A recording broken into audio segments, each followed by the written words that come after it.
Hey, this is Ralph, and in this video I want to go over some fills and strokes. So let's see, I'm going to go ahead and choose I'll choose an oval tool right here, and I'm going to make sure that I'm just going to be doing a merge shape. So I'm going to turn off my object drawing mode, and if I go ahead and draw an oval, there's a green one with no stroke. I'll go ahead and change this out to a blue one with a stroke.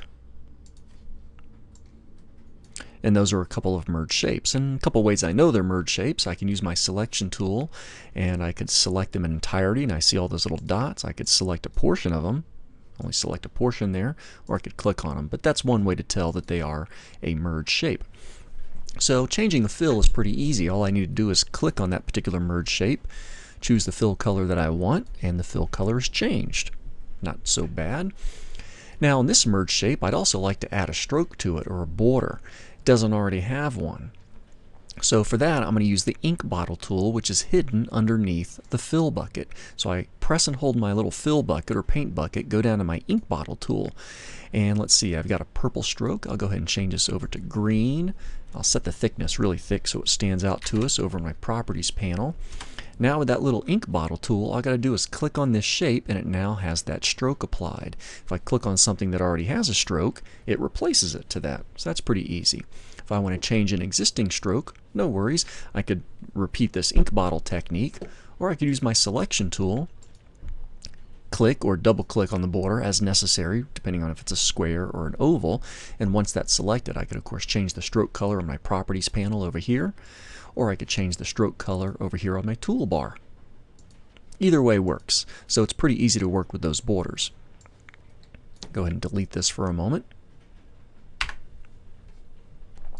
So when you're working with those strokes and fills, it's kind of nice to be able to have them on short term, knowing that you could get rid of them easy enough. So if I use a dark gray stroke, go back to my oval, take this down to a 4, and draw myself one oval.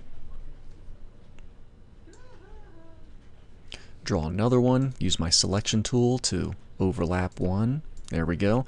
And if I decide later on, you know what, I don't know if I want all of those borders or strokes, I could click on this little segment that's kind of overlapping and delete it, and then you've got this. Using some other tool, like a free transform tool, I can do a select and a rotate, and lo and behold, we're starting to create a little snowman. So, yeah, using those strokes and fills is pretty easy. So play around with those, have fun with them. In addition to using those strokes and fills, you can also use your paintbrush tool to kind of fill some things in. Use my selection tool really quick, and I'll just kind of exaggerate these points a little bit. Go and center this a little bit better. And now I'm going to use my brush here. And with the brush, you've got some different options. So I've got my brush tool. I keep that one, and over here in the lower part of my toolbar I've got things like brush shape. I'm going to go ahead and keep it at default. I can also control brush size. It's kind of, you've got this limit of sizes, but by making the brush size big and making your stage very tiny in relation, the brush size is much bigger now, so I could fill something up very fast. Keep that in mind. I'm going to go ahead and change my fill over to a blue because the brush works with the fill. So I've got my brush set and I've got a color set. I'm going to go down to this little button for brush mode, and I've got a bunch of choices, but I'm going to go ahead and do paint selection. Now I don't have a selection right now, so I'll use my selection tool.